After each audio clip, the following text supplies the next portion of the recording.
It's Thursday, it's 8 o'clock, and it's the big detecting show.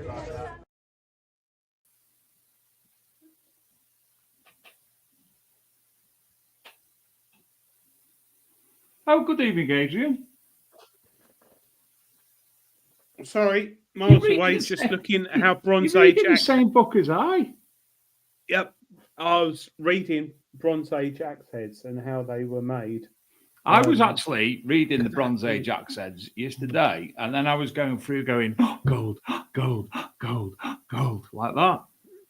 Yeah, I think, I can't put it down since I bought it. I liked Finds Identified 1, or Finds Identified. That was really good. 2 was really good.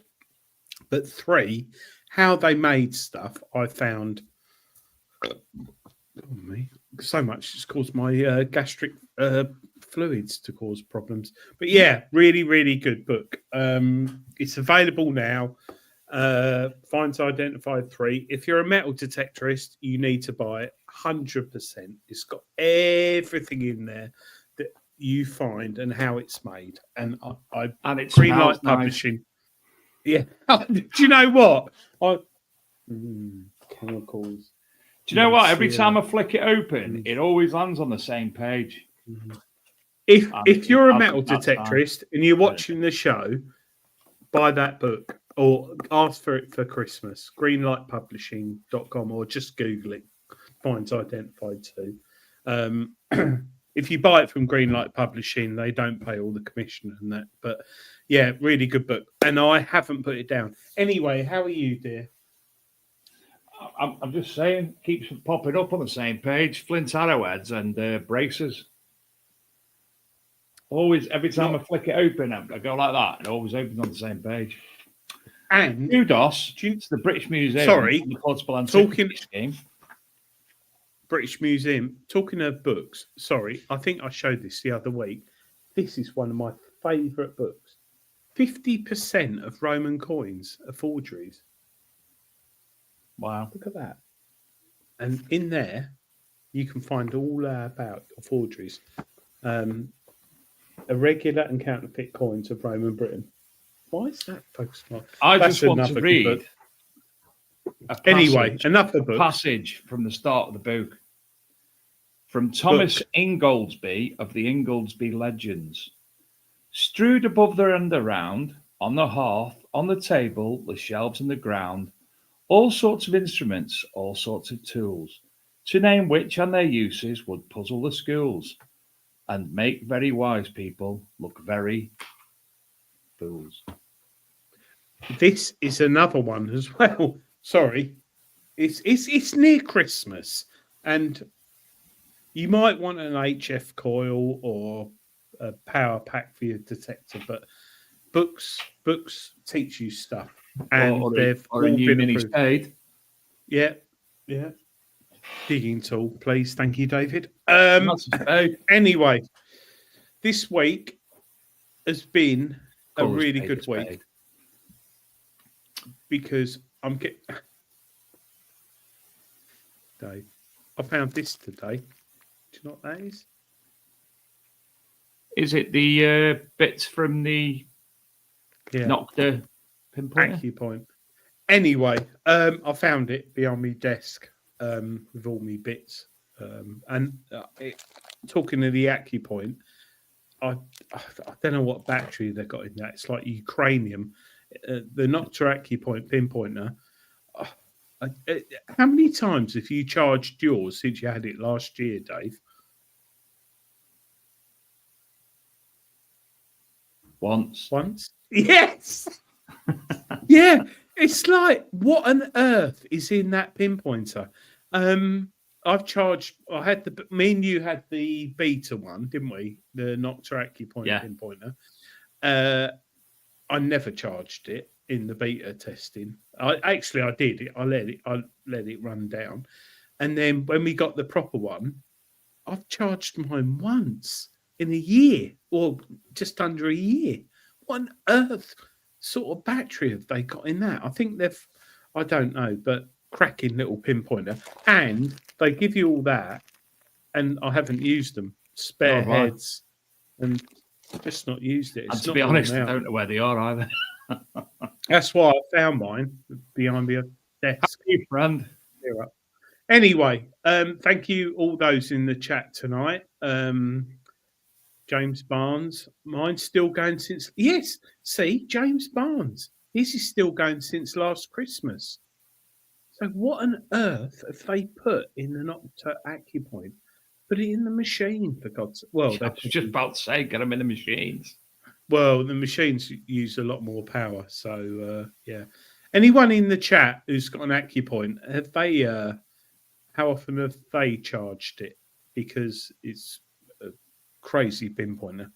The MI6 from XP lasts, MI4 as well, lasts a long time. But, yeah, crazy. Right. What have we got to say? We have, what have we had this week? Well, our friend Steve Tomlinson, who's been on the show in the past, the one who he found the child's shoe, which is probably one of the oldest known shoes in recorded history, definitely in the British Isles, if I remember correctly. He's made the news this week. He was walking on Margate Beach and found a, forgive me if I'm wrong, Mesolithic stone axe. So that's been shared to the ArkMD Mag Facebook page today. So anyone who wants to read that. I've not been out detecting. However, I am going out on Sunday. I'm very much looking forward to it. With Shane and Steve, we're driving down to Oswestry. And we are joining the Ministry of Detect for the day on a dig at a site where they went down a couple of weeks ago just to test, as you do, the green waste, etc., etc. And Chrissy Detects got a hammered hoard. I think about 9 or 10 coins, but she had the hammered hoard up anyway. So very much looking forward to that and seeing James and everybody in the flesh for the first time for a while. And to be discussing a bit more about Digathon face-to-face as well.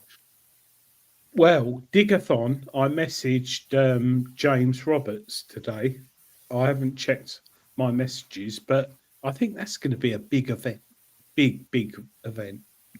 Well, interestingly, I'm flicking through Facebook last night, and there's a local heritage organisation in Pocklington where the event's taking place that's got a big 3-day event on today, tomorrow and Saturday, all about the history in the area. So I've sent it over to James. I don't know if the Immorali are going to make the way up anyway, but yeah, looking forward to that on Sunday. Yes, very much so. James, I've just seen you've messaged me, and no problem at all, and I'll be in touch. So Digathon will be a big event next year, and I think it's going to grow and grow and grow. So I'm looking forward to that. Anyway, anything else, dear? Ta-da! Mr. Julian. And as if by magic, that lovely gentleman, Mr. Julian Evan-Hart, appears. How are you, darling? Just again, as I always say with this, another honour to be here again. I've been looking forward to this for a fair while, as I do with all of the shows. It's just great. It's like a visual form of party. And yeah, I've even got it's like going down. What are you drinking, Jules? Orange juice. Yes. Kidney test, early results. Retake them down. Mango juice. Nick West, if you're there, I've just finished the Calvados, much to Mr. EVAN-HART's chagrin. Yeah. Needs a medal for that, Nick. So, Jules, thanks for coming on tonight. Pleasure, mate. Pleasure. We met last week at your fine surgery. We did, sir.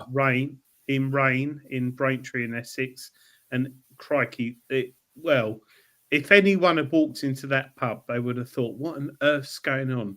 There's someone walking around with a metal detector, with an 18-inch coil, the Manticore. Just seeing what people thought, and then you got another person walking around with a coin potentially worth thousands of pounds, which he found, which he brought along to your fine surgery. Thought he'd just found a gold coin, and it's worth a lot of money, isn't it? It's just it's a really wonderful atmosphere. You know, if anyone's ever in the area, just feel welcome. First Wednesday of every month, just pop in. There's Swan Pub at Rain, and you'll find it.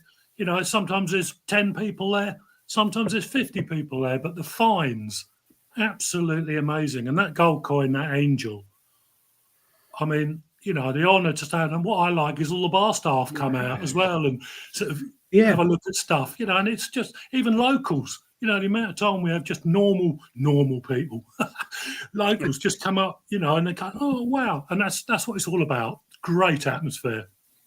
I've got some pictures actually. I see a couple. I'll share them actually. Is that all right with you, Dave? Crack on. Just don't forget, I live too far away to actually be at these fine surgeries. Yes, so you one do. day, Dave. Nice to feel a part of it. This guy, I've known him for Julian. 3 or 4 years, and no, not Jules. Oh, right. And he was in a club that me and Jules were part of, which we don't like to talk about. And he's moved to Jules's evening, but it comes along, and I've just found this. It's like, what? Wow. Oh no, that's an Indian restaurant I booked. Okay. But look at that. How detailed is that? Look at that. That is simply lovely. It's one of the best I've ever seen. Really, really nice coin. And Jules this evening, you know, there's metal detectors on the table. People, is Jelly? You know Jelly? Why are you taking the picture of the top of a bald man's head? Well, that's me. It's Jules. Yeah, it's quite nice actually, and everyone comes along with. They're two of my bestest friends. There, Nick and Andy, really, really nice. They're probably cracking fellows. The show. Yeah, they are. Wow, and people. Yeah, people. Can I have a zoom in on that, please, young man? That's Anglo-Saxon girdle hanger at the bottom. Oh! What's that big lump on the right? I don't mean Adrian. That's a bone. Is it? Yeah, I think. Can't remember what reason it was there for, but it was flute terminal or something. Yeah, it's just, and everyone's going through their fines. I don't know. Oh, look. Oh, computer says no. Yeah, so. Who's drawn a knob on the dartboard? It's things like that. It's things like that, Dave. You'd never notice at the time. But lovely evening. Everyone enjoying themselves and having a laugh, and that is a nest. Yeah, jackdaws. They just fill the whole chimney up because they see a chimney pot. Oh, I'll build a nest in there.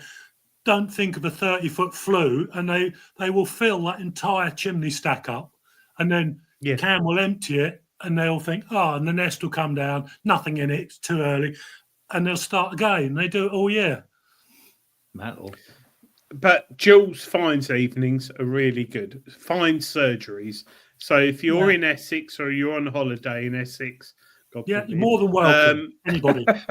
Yeah, pop down. The Rain, it's in Rain, the Swan in Rain in Braintree in Essex. Huge car park. I think this summer it will get busier because they've got a huge beer garden and ample parking, so it's really good. But you can do your fire Jules, surgery It's outside. a good venue. yeah, no, you did. And this year you had a guy with gunpowder rifles. I couldn't Oh, make yeah, that, my which friend was really Paul. sad. Yeah, fantastic fella. He brought loads of, don't know the correct terminology, matchlock and ones that fire black powder.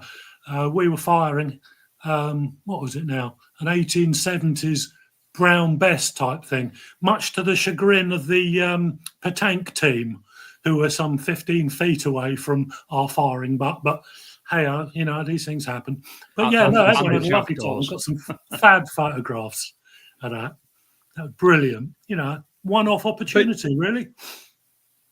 Jules, one of the reasons we got you on the show tonight is you are one of the many privileged people to have been detecting for over 50 years.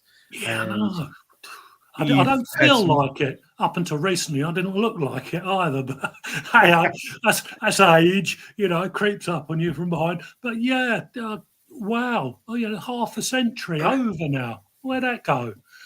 Yeah, I don't know, but you've had some amazing finds over the years, and I think Treasure Hunting Magazine starting to share them on Facebook, TikTok, Instagram, little snippets of what you found, and I think there'll be more coming up soon. I like them, and credit to Henry and the rest of the team for making them, because that sort of thing is beyond my techno scope. But I think Henry's skills are really coming out. Yeah, you've only just learned how to turn a computer on, haven't you? Jules is still on Windows XP, and that's because he Windows likes the 1, letters. I think. Yeah. Oh, I'm just rubbish, Dave. Really rubbish. Yeah. That's why Lisa stayed up long enough to get you started. No, I've got a new PC since then, and that old one was probably, I don't know, I'd had that about 9 years. Never upgraded anything, downloaded anything. I'd uploaded everything onto my the front page bit, so there were 500 files on it. You couldn't see anything, and I'm just like that now. I knew where everything was, and then the computer exploded. But luckily, it backed everything up. But oh my God, technology. So you say technology, but Jules, you've been detecting 50 years. You've gone from a machine which was steam powered VDI, right up to the latest Minelab machines. And in your book, which we'll talk about, My Detecting Life, which I'm hoping everyone in the chat has bought. If not, get it on your Christmas list. Scan this QR code, or just go to Google and type My Detecting Life. Scan that, or go to Google and type My Detecting Life. Because if you're in the hobby of metal detecting, Jules covers all what we aim for in life. And the hobby encrusts that, and it is such an interesting thing. And I was going to bring my copy here, but it's next to my bed because it's basically Jules rambling in the field, isn't it? It's Jules rambles, and it is. I don't like saying it's like a toilet book, but it is. You can open it up at any page, read a chapter or a paragraph, and it is just spot on. It's like, oh my God, I did that, or I want to do that, or I want to find that, or I want to go there, or I've been there. What would you? Oh, look, he's got a copy there. Jim Panting used to shoot airfix models with an air gun, mentioning Julian's book. Exactly, Jim. It's exactly what I did. And once I'd shot them, I used to set a light to them. And got to burn them. We used to call them Vutta bombers because they used to go, when the plastic melted, he That's used to it. make a noise. He used to go, "Vut, vut." We used to call them Vutta bombers. But Brilliant it's memories. if you're looking for a Christmas present, definitely get Jules's book. Dave, do you want to read an excerpt from Jules's book? Because all of them are excellent. My favourite, well, Jules knows what my favourite is, which is right at the beginning. It's not related to metal detecting, but it's on a par with it. It's all about unearthing history. Unfortunately, the one Jules unearthed was shit. Literally. Literally. Yeah. And if you buy the book, you'll find out about it. What should I do? Let me just find a semi-short one. That sort of looks like a nice one. The Flat-Capped Man. Oh, wow, yeah.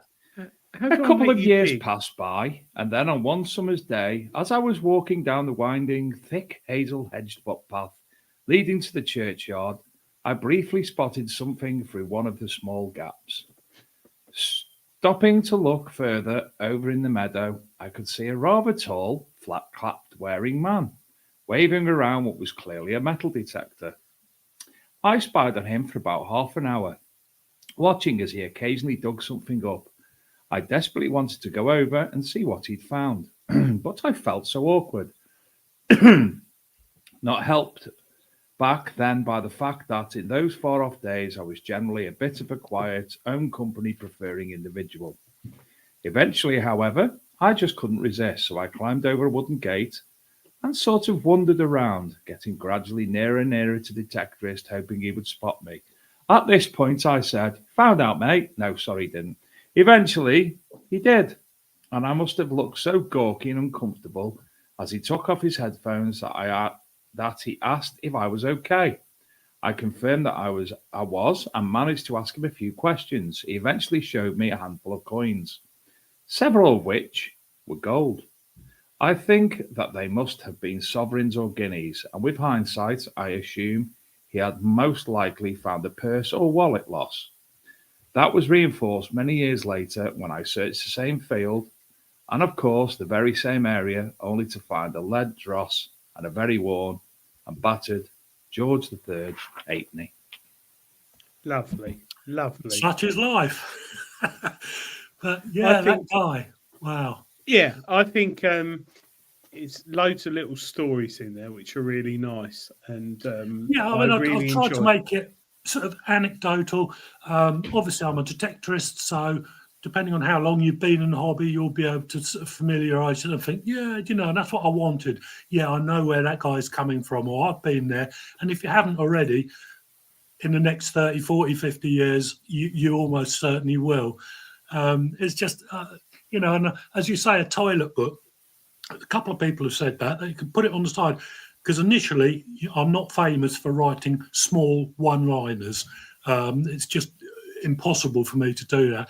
And then it was Dan who suggested that maybe we break the book up a bit, and I thought, oh, I've never broken anything up, but do you know what? I think this could probably work. And Dan, being the, you know, book guru, everything, he was so right.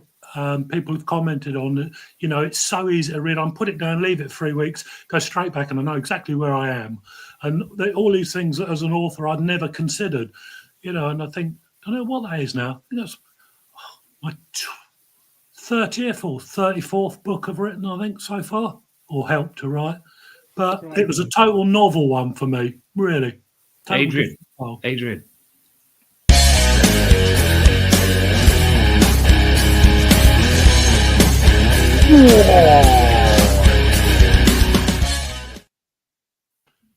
Got to bring it back. Jules, we got a question in the chat. Yeah. Jules, this is from someone. Jules, you've been detecting for so many years. What's the funniest thing you found? Oh, funniest.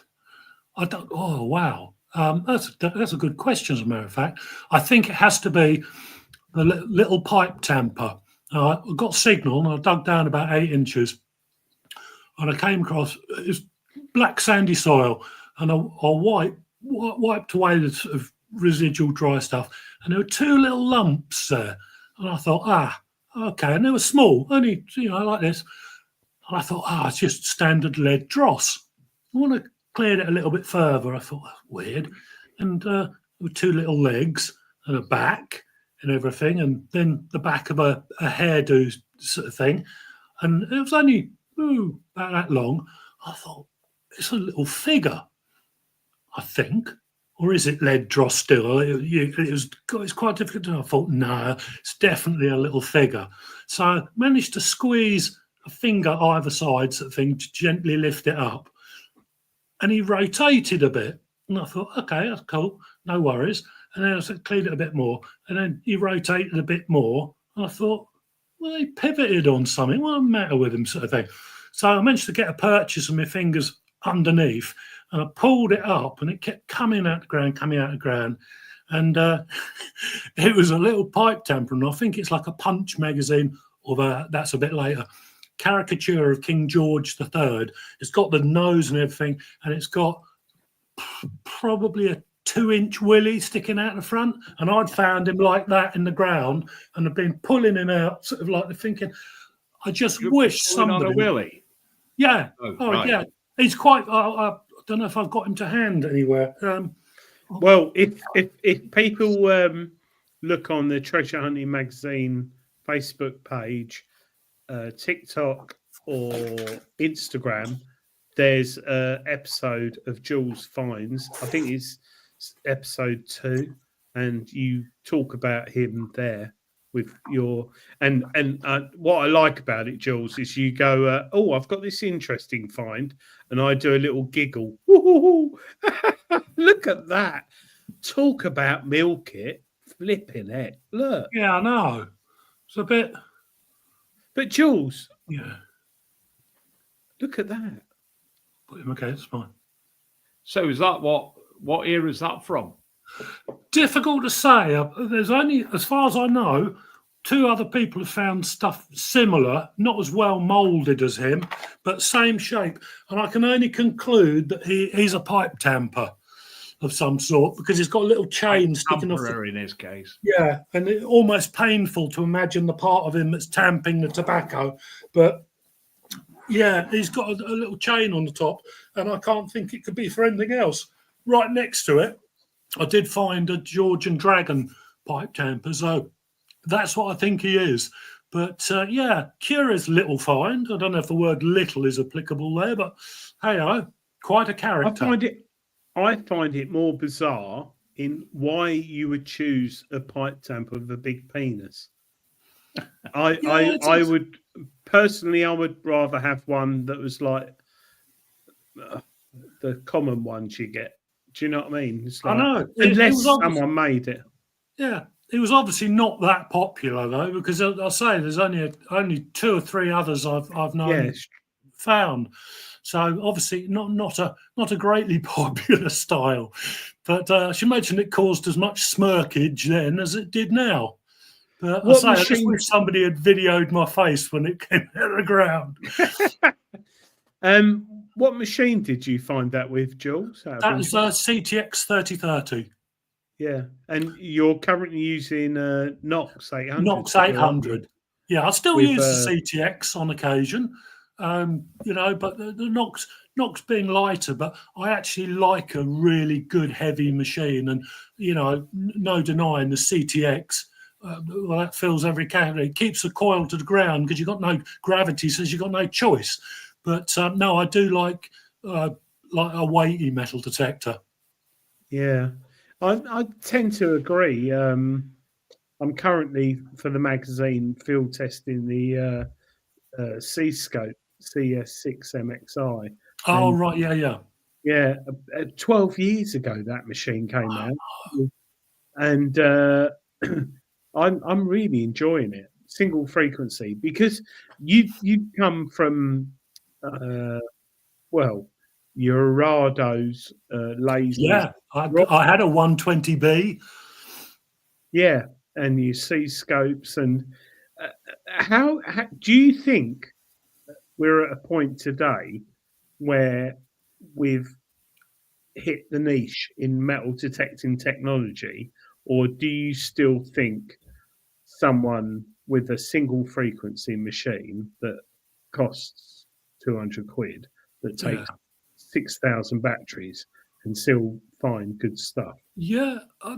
Well, to be honest, when I started, they all had the sort of candy cane handles on them, and they took sort of about 4,000 PP3s with 4,001 if you wanted to power up the meter. But yeah, people found good stuff back then. Some of the analog machines, it's such a variable hobby. If it's designed, and they all are, to find metal, they will. They will find it to varying degrees of efficiency. They will last to varying degrees depending on build quality and or age. There are plenty of people out there still using 20-year-old, 25, 30-year-old machines. Yep. Yeah, the quest for metal, I think the technology will improve, but I think it'll reach a peak point where you can probably only go so far. But I don't know, I could be saying something like that in 1900 with the invention of the propeller engine, that in 45 years' time along came the jet engine. It's difficult to tell, what the final parameters of technology will be, indeed, if there ever will be any final parameters. But I think it'll, the future will be visual interpretation on screen, which is already here with some of the mine and mineral ore detecting units. Maybe they will develop a type of machine that, which would be good or bad for the hobby, but selective, that could actually map your target.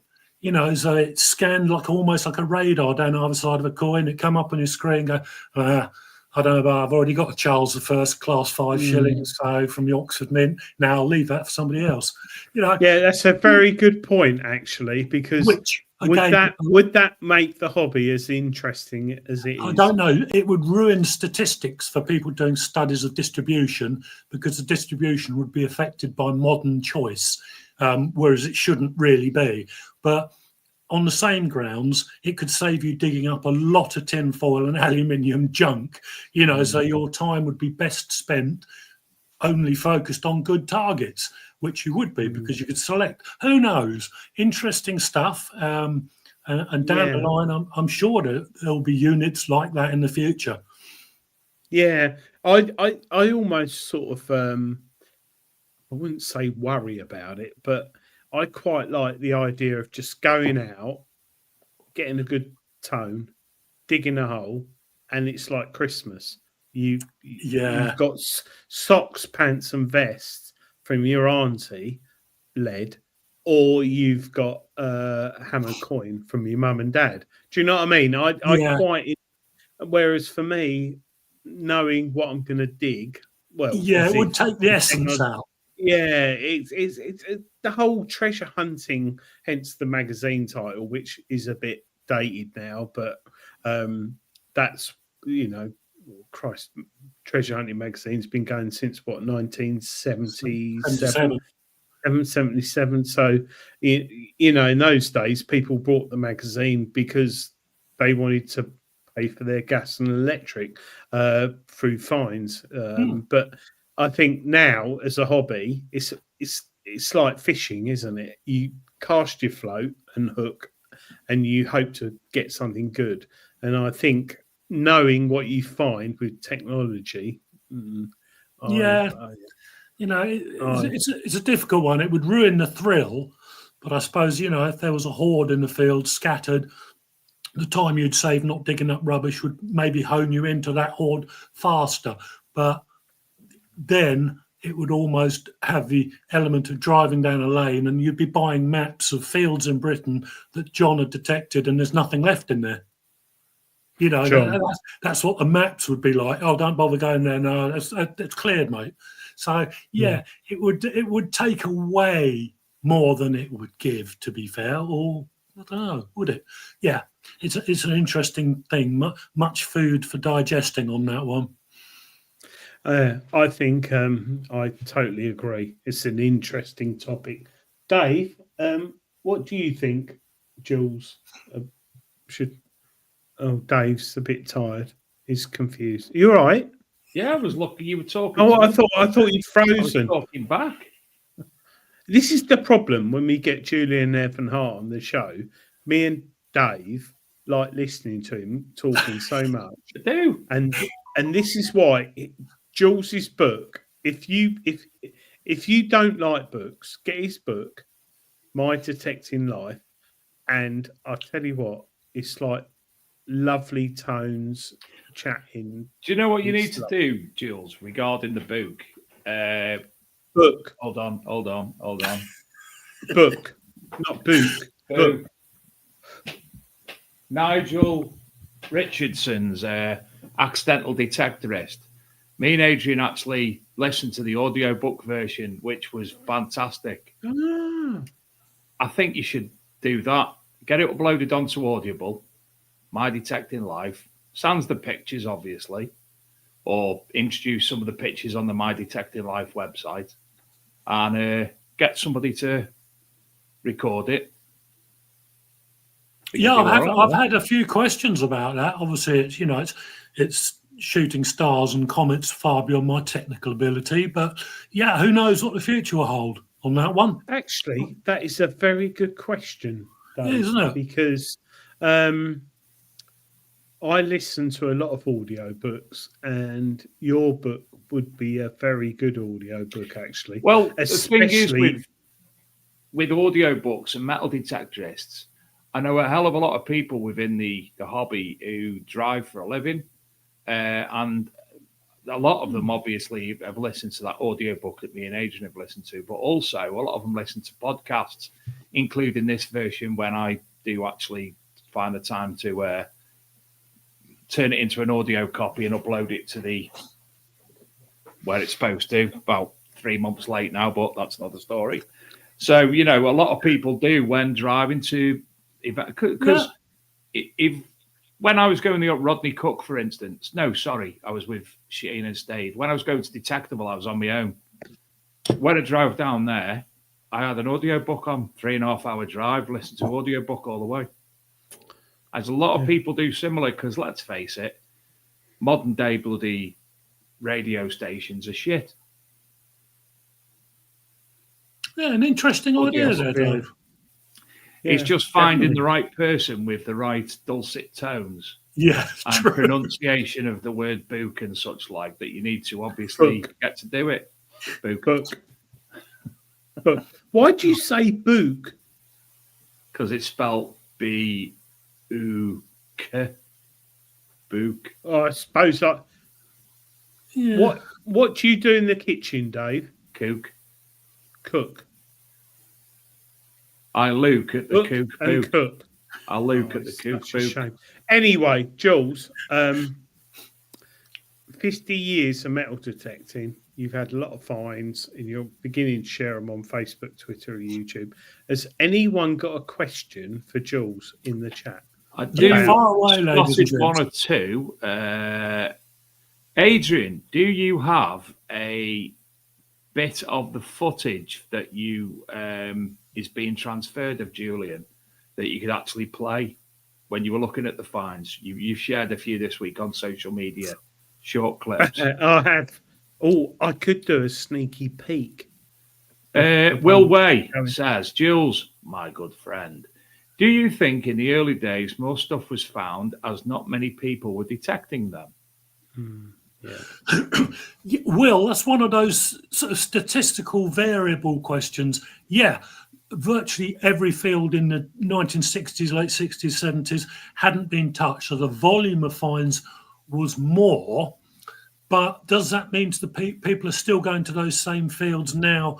In some cases, yes. In which case, if you've got 800 losses in that field and you've chiseled away 610 of them, there are only 190 left. So, it's a really difficult thing to quantify that, because I always say it depends on your frame of mind, whether it's rained, the soil type. I've been on some fields which are just really awkward on Tuesday. It's weed down in rain in the night, and they relive on the Wednesday morning in a total different ball game.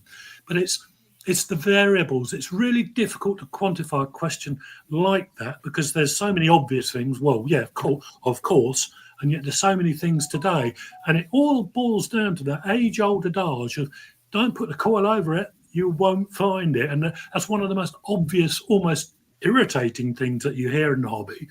But there's just so many variables, as I keep saying, to your frame of mind and right place, right time, stopping for a cigarette or something and then going off in a different angle that you wouldn't have gone in had you not stopped. Therefore, you haven't got the gold noble lying just down there.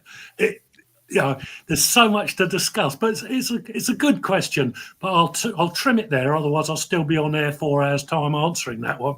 That's all right. Dave's answering a question from Michael Jarvis. Are there pictures in the book? Yes, there's loads of. Yeah, I think there's 225 or 230 or 250, but certainly up, above 220 in there, which is quite a wedge. I think about probably 25% of the book is images and photographs. A question from Paul Andrews. What has been your best lesson learned? Very good question. Got to be careful how you answer that. The best lesson. Again, that's the best lesson learned. I think one of the best lessons that I've learned is not to give up on a field until you've done that field through most seasons, if you can, in arable or pasture, for about 15 years. That would be my sort of, if there's nothing there, there's nothing there, but you're still going to walk away from the medieval gold ring under that hedge that because you've made that decision now you're not going to find, and you've reduced all chances of ever finding it yourself. It's, never give up on a site until you reach that peak period. And even then, that might be a wrong thing. I have been on a field probably for 8 years, 1 or 2 finds, a good backup field to go to, but it's very sparse. And this bears in frame of mind. And then I found the Google Earth shift button where you can go back to 1945 on that. And I looked, and I didn't realise there was all other years, not just present day. And also, if you tilt your PC screen back and forward, you can decrease, or what you want to do, increase crop marks on certain fields of certain crops. So I went back from 1945 onto this field just out of curiosity. Look at this person who claims he knows nothing about technology. Oh, well, yeah, that's mild. And then I got to 1995, I think it was, on Google Earth. Yeah, Google Earth. And there was a villa there, complete with ditches all around it. I'd never really noticed much. I'm assuming it's an early villa, largely proportioned wood. But I tell you what, that changed my frame of mind after being on that field for 9 years. I thought, there's a villa here. Whoa. And then I looked around, I started to see the more greyware, more pottery evident. And I went on to take probably fields of solar farm now, just as luck would have it. But in the 2 years that I remained on there, because my frame of mind had changed, and I knew Google Earth had told me and shown me there's a villa there. I took probably 200 Roman coins off there, where I probably had 5 in the preceding 9 years. Wow. And it was purely based on my mindset, and other variables. But if I'd given up on that field and I'd not seen that, it's just that thrill. You arrive in the field, you look out over the gateway and you think, crikey, 2,000 years ago, there was a villa here. They had to have left some evidence, but before I knew there was a villa in the field, really meagre. So it's just one of those type things again. Well, you say though, Jules, about, 8 to 15 years, obviously odd. There's a lot of people now in the hobby who get bored of the same field after a year. Yeah, you hear it at rallies, Dave. Yeah. Or have you got extra fields, mate? Because I did that one last year. Well, let me know what model of machine you use, mate. Because if you can do 100 acres in one hit last year and you regard that field as finished, obviously fines will get less. as people do it. But to give you an example, I've got probably 6 fields in Cambridgeshire. Now, I've been on those fields for the best part of 45 years. If I do a 10-hour shift on those fields now, I can guarantee myself 100 Roman coins in a day, each day, every day. Wow. It's like a votive site. There are. When I first got there 45 years ago, you couldn't use a metal detector.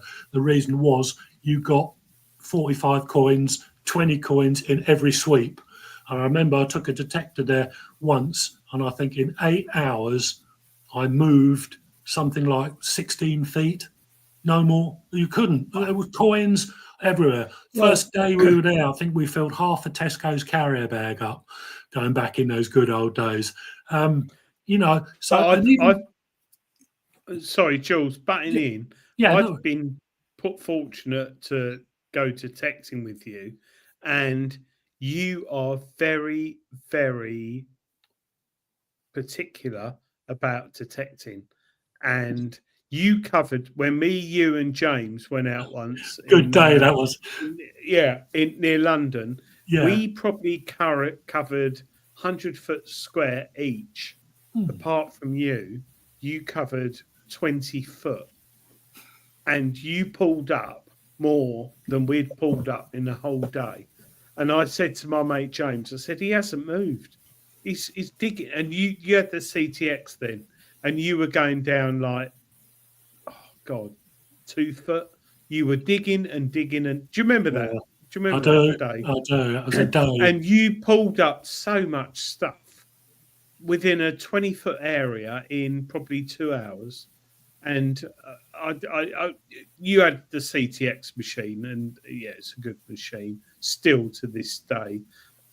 But I think it's persistent. Someone put in the chat, it's being persistent. It's also, again, like that mindset. On that day, I can remember looking just over the hedge, and there was a Victorian school. And if you sort of looked at the hedge, I could imagine the kids coming out. Maybe there seemed to be a little patch of land that might have been included in the school playground. Then it was grass now, and I thought you could just imagine it. You get that mindset, and once I started finding all those coins, I thought, I'm not moving. No need to move. I found my little zone for the day. It's kicking off mental, and I'm gonna stay. You know, you get that buzz. And it's almost like, you know, somebody's looking down and going, yeah, put him down there, give him a good day, sort of thing. You know, whether it's a spiritual thing, I really don't know. I tend to think it is sometimes.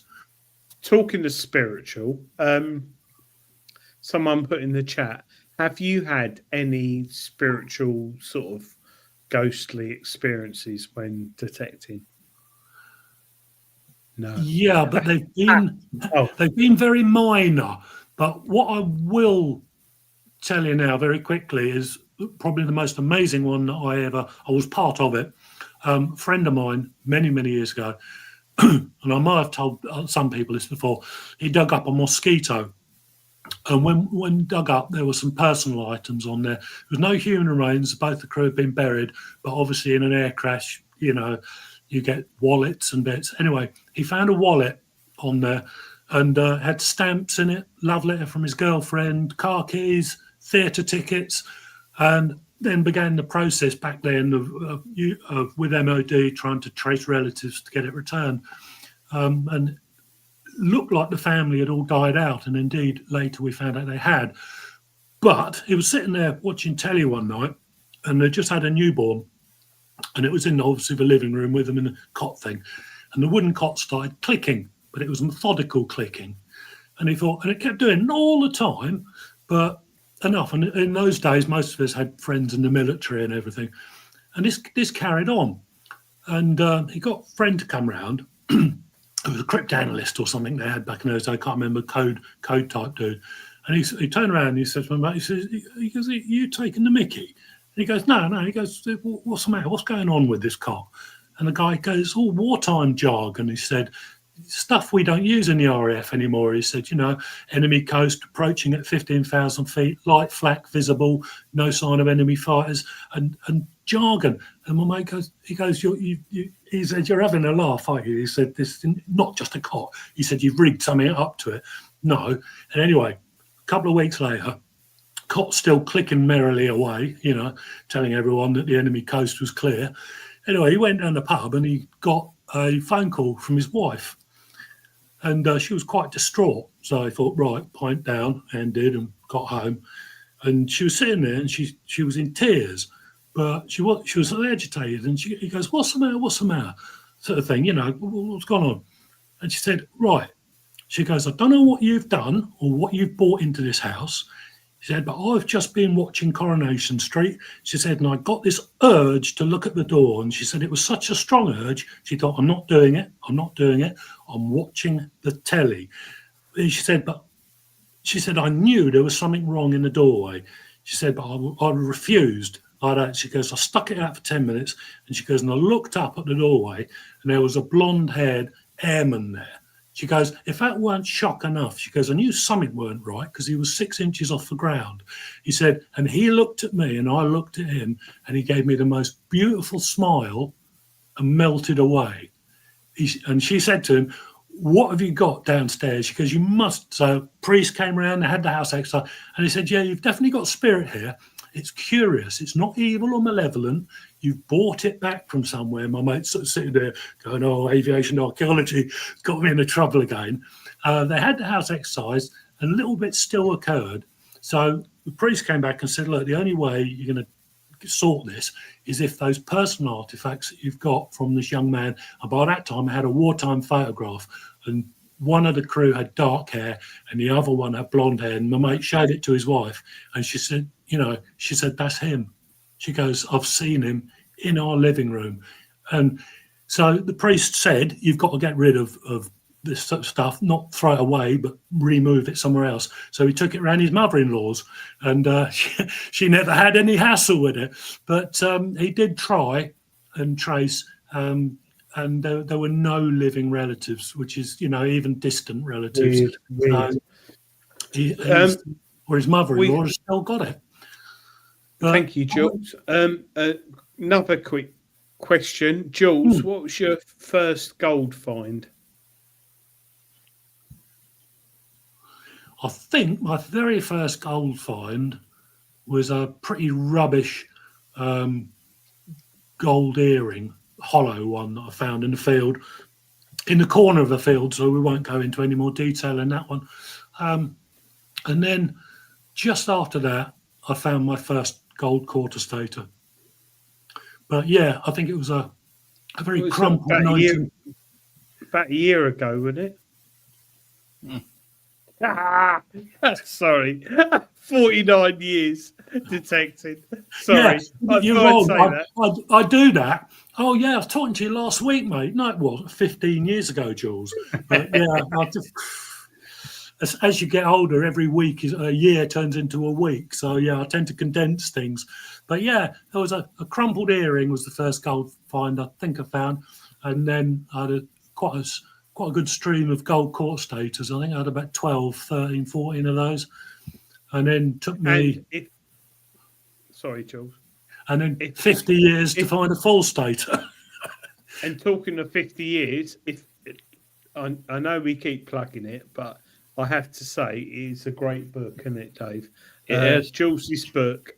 If you go to mydetectinglife.co.uk or just Google My Detecting Life, you can read all about Jules's 50 years of metal detecting. So just Google Julian EVAN-HART book or My Detecting Life, and highly recommend it. Yeah, it's been an honour to be able to write a book like that.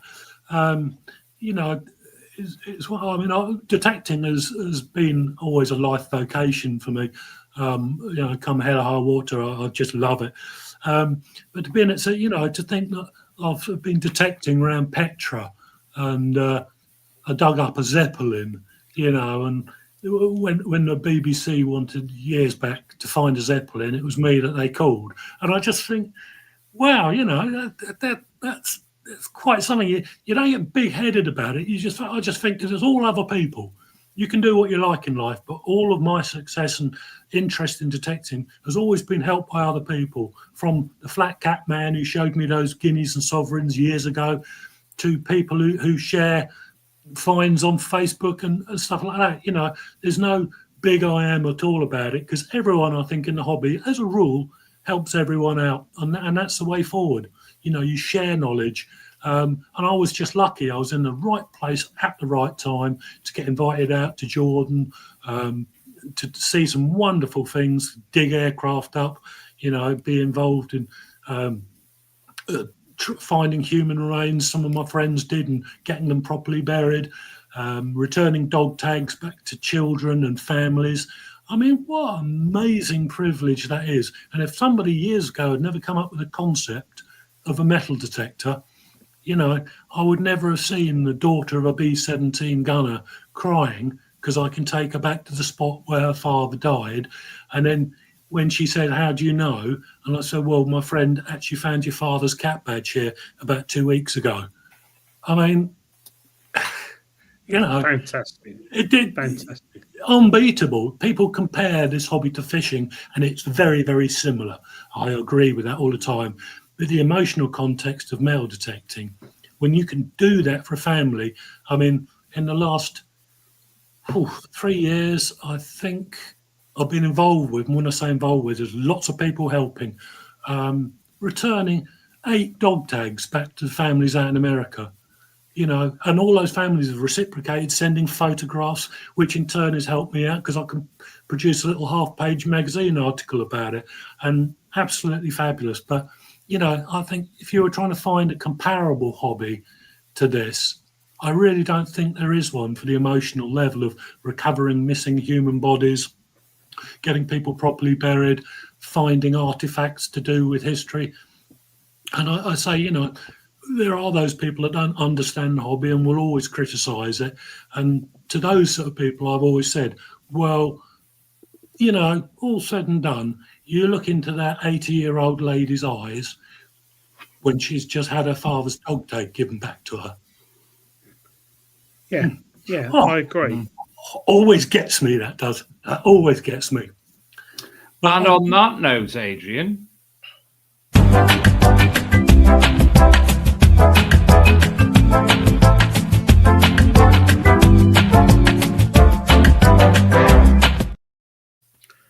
I'm not ready.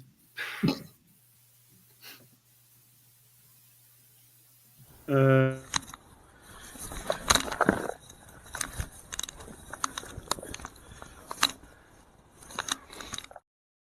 in doubt, Tony K. Wood falls over. If in real doubt, not sure why I filmed this. I should have ran from the start. Hull full of wasps, and that's me sprinting down the hill. And here's one of the psychotic little beasties attacking me again. Ended up with 5 or 6 wasp stings for my trouble.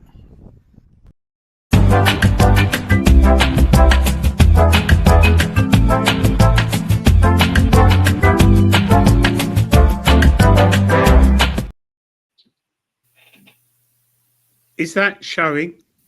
yes, that's showing. Right. Right, here we go. Jules, going. Pick a number. Adrian, it's just the picture of Adrian's wall with your face with a Roman helmet on. What about now?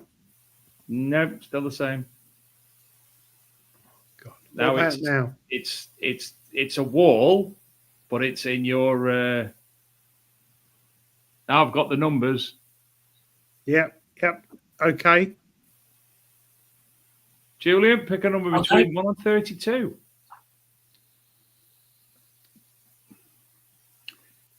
21. It'd be good if Jules gets this, but he can't say. Adrian, how you had that lined up then? I've had to change it because you were covering your door pictures over half the numbers. I think I've got it, but I won't say. What? Type it in a private message on the side, private chat.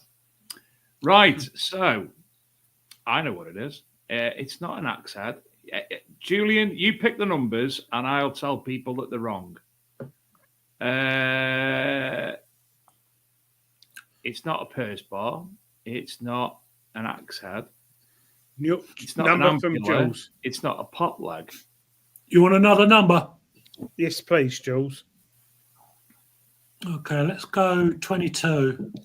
It's not a propeller. It's not a Bronze Age anvil. It's not a fantail Roman brooch. It's not a toggle. I thought I had it, but Keep going with your numbers, Joe. okay, no worries. 23. It's not a pendant. It's not a pipe tamper. It's not a horse harness. It's not a pot. It's not a musket ball bag. It's not an axe head. Go on, 24. Jules. It's not a roof tile. It's not a strap end. It's not a buckle. It's not a cistercius. It's not a fossil. It's not a knife handle or a brooch or a Roman key. Is it a barrel tap key? Who said that? Damns, David Moore. Oh, look at that. Well done, David. That How the hell did he get that? the Well first done. bit that came up, I thought it was a medieval pot leg with black Bernie marks on it, but that's brilliant. What a brilliant identification. Adrian, tell us about it. It's an incomplete post-medieval copper alloy operating handle or barrel tap dating from 1500 to 1700. A flat plate cask in the form of a cockerel with an old break at the base. Moduled features on both sides of eye, beak and comb with a high arched rump, usually in conjunction with a zoomorphic spouts. The surface displays an even dark patina. Fantastic. Well done. So if you've Well done to David Moore, and I have to say that you would make a better FLO than some. Yeah, I tell you what, David Moore, email us, go to bigdetectingshow.com, bigdetectingshow.com, go on the contact page and send us your details, and we will send you out a prize from the composite cleaning Stash pencil. of prizes. Yeah, from Brilliant. composite cleaning pencil. So go to bigdetectingshow.com, go to the contact us page, and we will send you out a free prize for winning tonight. And I think I might throw something in as well, because that is amazing, getting that barrel tap. It's like quite bizarre, actually. But yeah, well done. Well done. You're right. Amazing. So, Jules, you've got to head off soon because it's getting late. And And I'm old. Have you found this bit of video footage for us yet, Aid? oh yeah, sorry. Matt Kent said, I found a bronze pot leg with black Bernie bits on the other month. Yeah, that's what I thought that was, Dave. Thought I had that in the bag. Jules's video. I will play that. Here we go. Oh, hang on.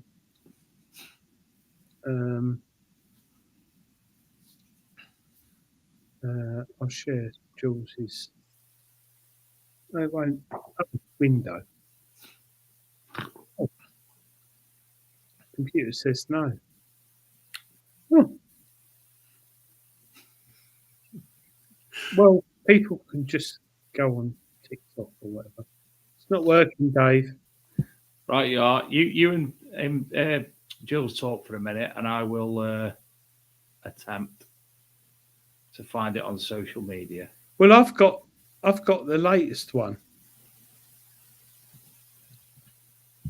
Jules is if you go on TikTok or Instagram or Facebook, Upload it to our videos now. You know, I've got it. I've got it. Okay, he's got it. With no You've sound. got sound. No. You not got sound. No. Upload it to our thing there, Adrian. It's too big. Is it? Yeah. I'll go back to that idea I had a minute ago then. Yeah. Jules, your book, where can people buy it from? That's a good question, Adrian. I think Dan's got probably 30, 40 in stock, signed copies. But commercially, Amazon on there. There's some good reviews on there, and one review from a no, I won't describe the gentleman, but made me chuckle, even though he's a bit rare. But yeah. Oh, here we go. I just need a wait. Sorry. Must be 6 years ago now. And I Yeah, think just about everybody in the world has seen it. Never going to miss out an opportunity to show something that's probably 1,000 years younger. Is this beautiful Gallo-Belgic Ambiani Apollo head full stator.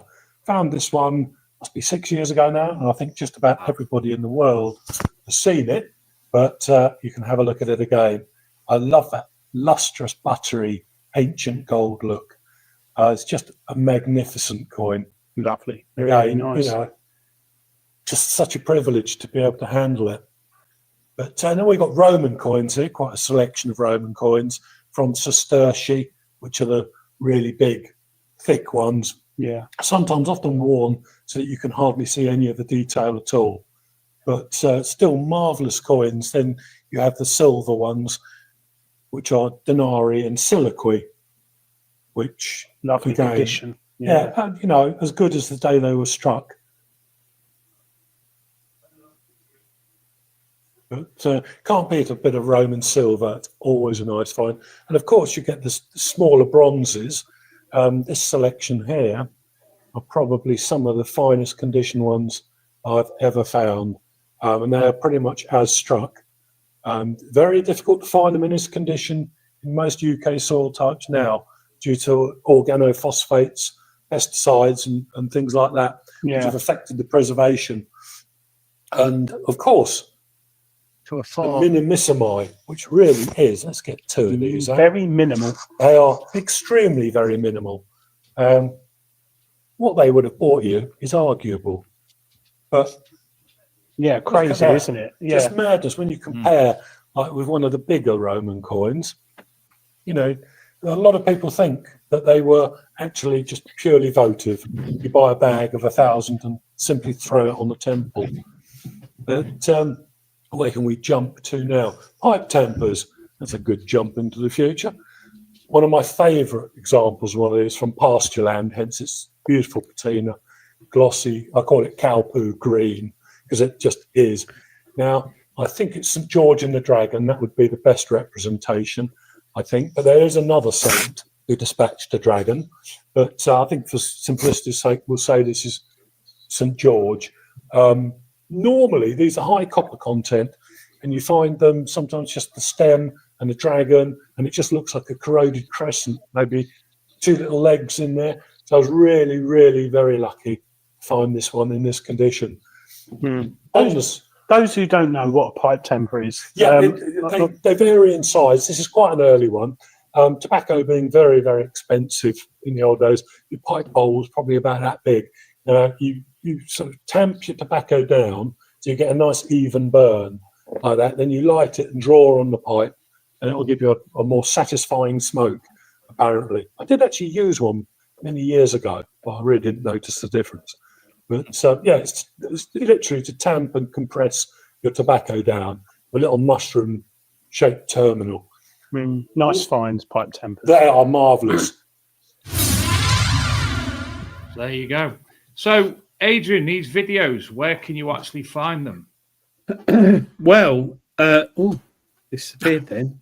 Me and Jules, we we sat down about a week or so ago, didn't we, Jules, in the treasure hunting Yeah, it's magazine? really good and thoroughly enjoyed Yeah. that. And lovely guy, Henry, put them together. And there's quite a few. They're on TikTok, Instagram, and Treasure Hunting Magazine Facebook page. And if you watch them, just like them and comment. Please comment, because it's all me and him don't get paid for doing these videos, do we, Jules? And we it's about sharing the hobby. Yeah, that really And is the most Jules, important thing.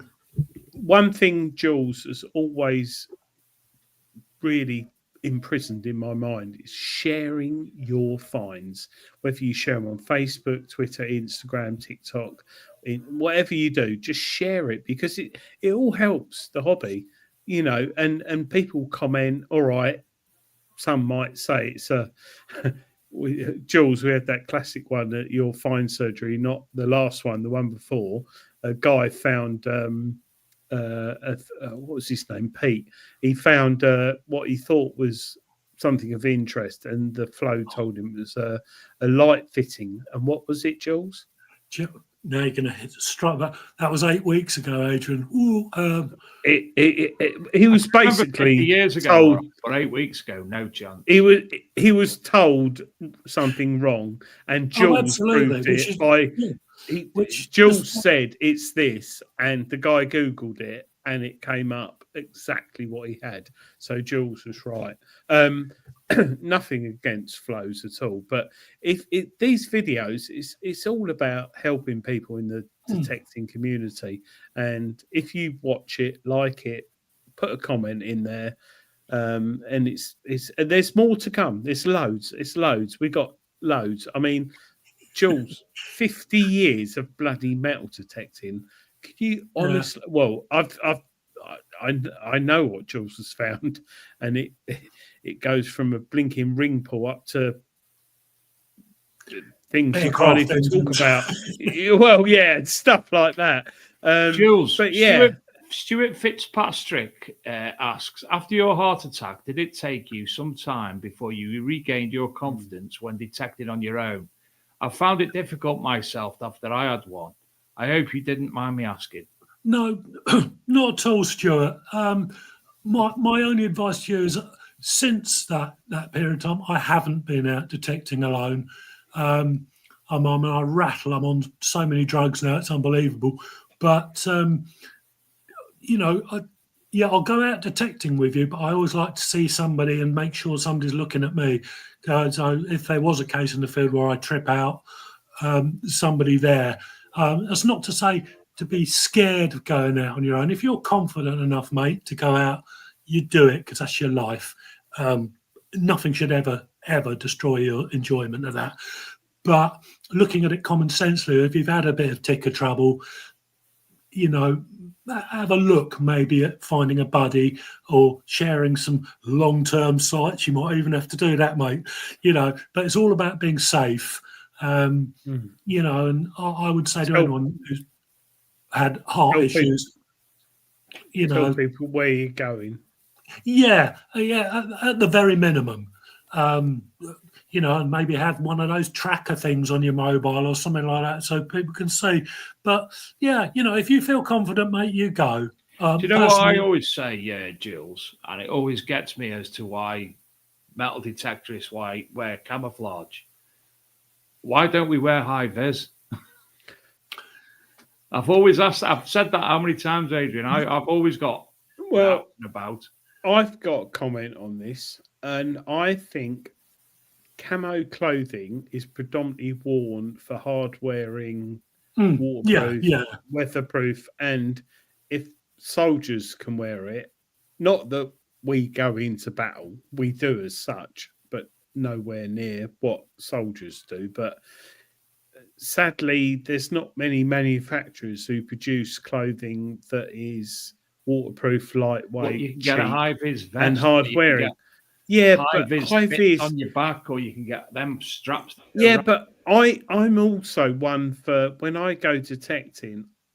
We all get stopped by ramblers, but I go out there to be on my own. I don't want to be. If you fall I down don't in a wear field with long grass, I've and got a you've your mobile camo phone. wear on, I remember when Gary Cook and you've lost your was on- mobile phone. I remember when Gary Cook was on BBC Radio 2 talking about metal detecting. I've got a perfect Rodney one for Cook. you.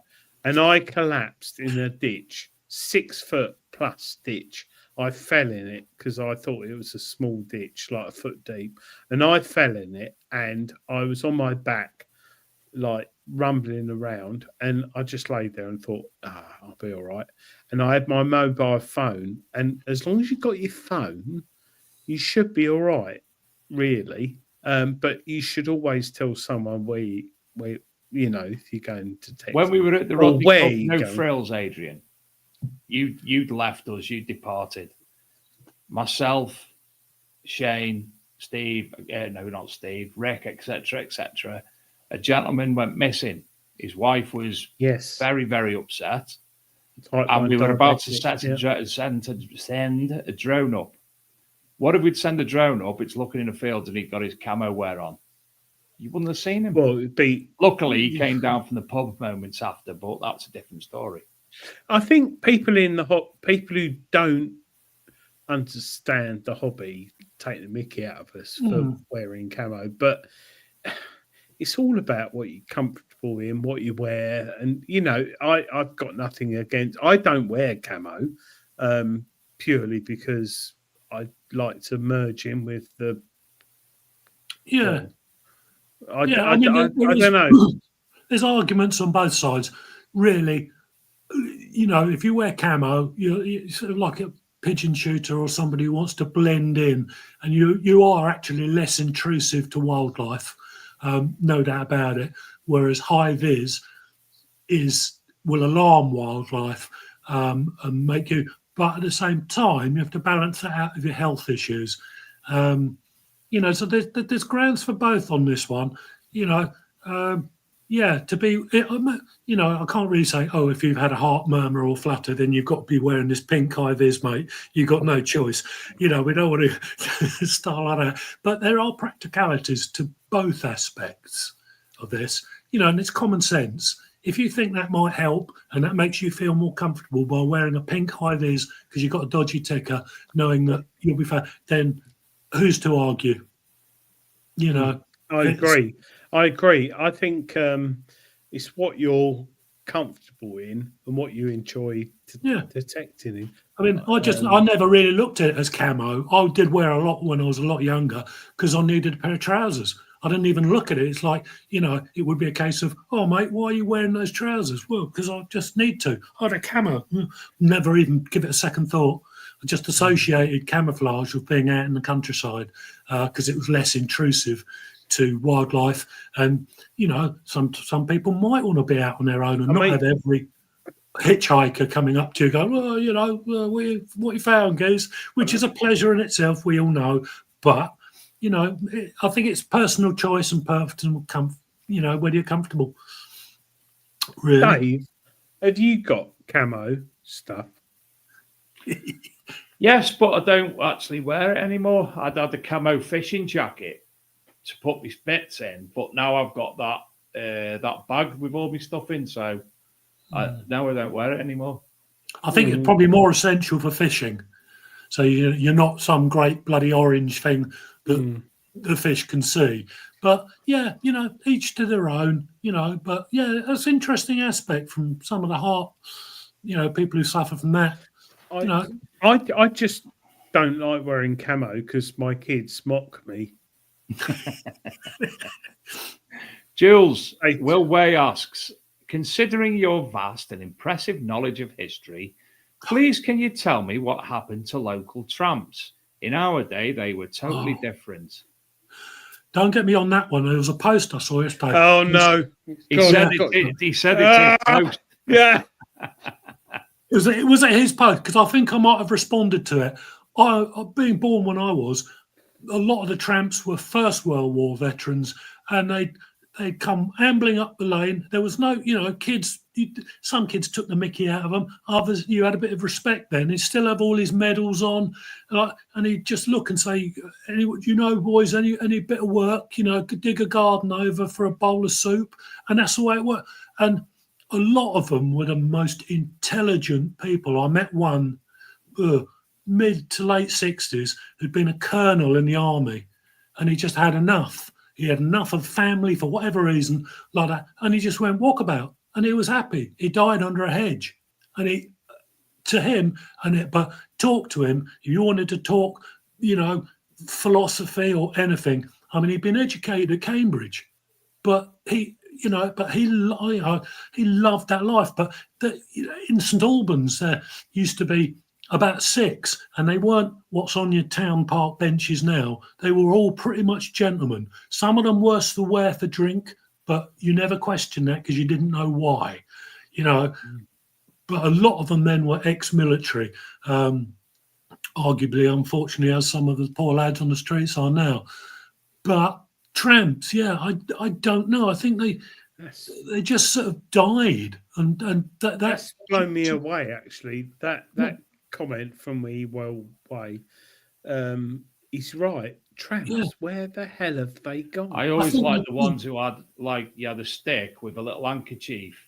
Yeah, jumped on trains. I like them ones.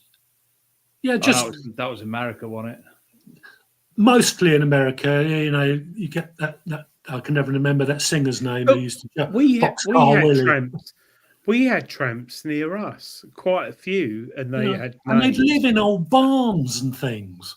Well, one lived under the A12, which can't be the best place ever. And I remember him. He used to come out, and he used to have a stick, but it was a Tesco carrier bag at the back, and he used to just eat like badgers and well, they knew how to live off the land. Roadkill. Off roadkill, but I remember one old boy I knew in the winter. Maybe that's a good sign. Maybe this country is working. On. This old boy had 5 army greatcoats done up with baling string.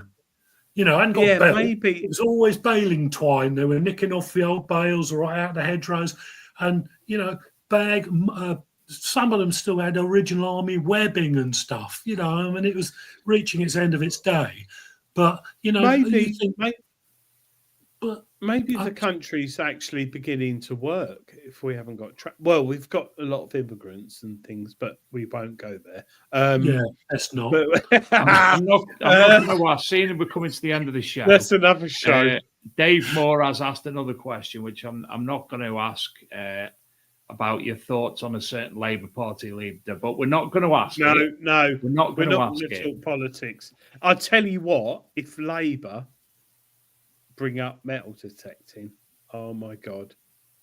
Oh, if we all have to be licensed or approved, or I'll be up there, mate. I'll be up game on, mate. With the placard. Yeah, we that one boils up as a battle. In all seriousness, we need to be careful because they're looking at changing laws. They're looking at changing things for us in the hobby. Oh gosh, yeah, we're ready for it. We'll do that. It just depends on how we react to it. But yeah, that'll be a battle they really won't want to entertain.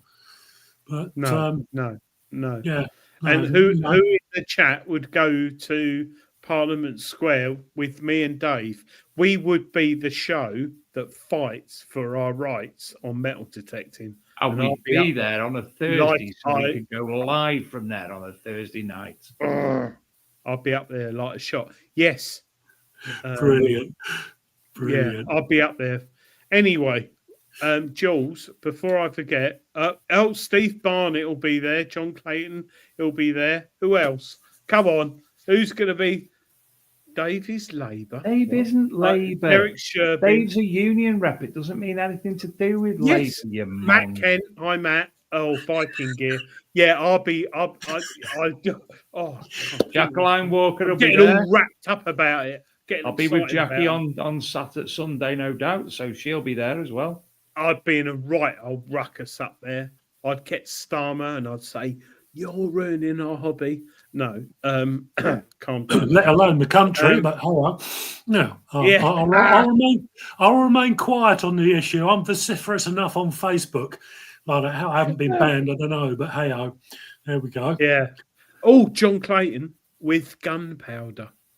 Oh, we got to be careful on YouTube because we'll get done for non-crime, hate crime. Yeah. Especially if we live in Essex. Yeah, we're not far from there. Of course, listen, gentlemen. We're waffling on. We could chat all night. It's gone like that as ever when you're on. It's 9:30, and it's time for us all to go to bed. Well, I go to bed. You, but no, listen. Just around to say, in your you house. guys, Adrian minces around in his. You carry on doing this great work because you really are at the forefront of advertising this hobby and sharing, the good and the bad things that occur in it. So keep up the good work, and thank you for inviting me on again tonight.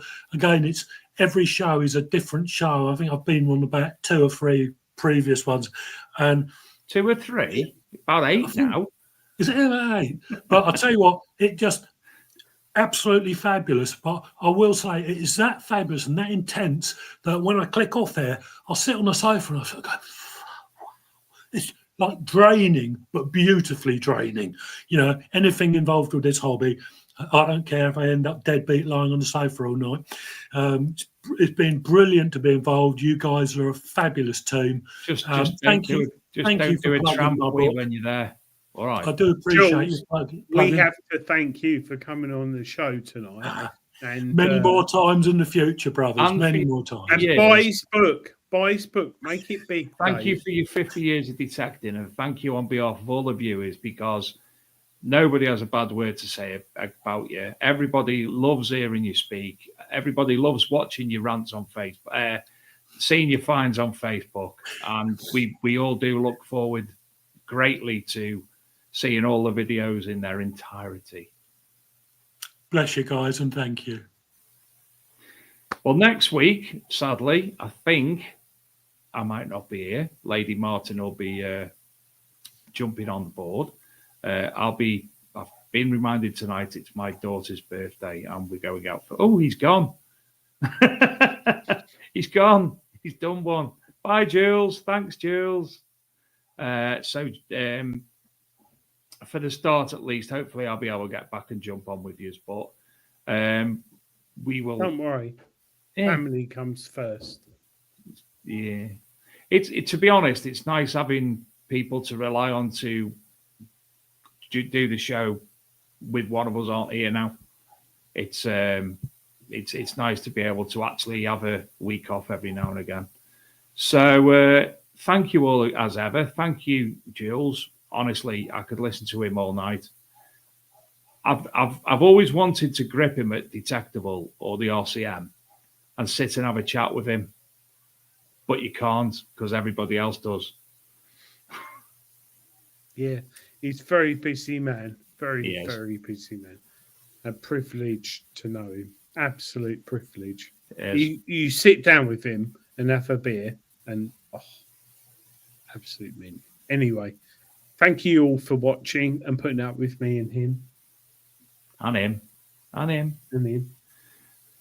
And we will see you all next week. Spread the good word of the Big Detecting Show. If you're on the Facebook group, invite your friends who are into metal detecting. Point them this way. Tell them about the show. And if you're at the Ministry Detect Dig on Sunday, we'll see you there. Have a good night, week, everyone. Take care, Adrian. Bye. Bye. Bye.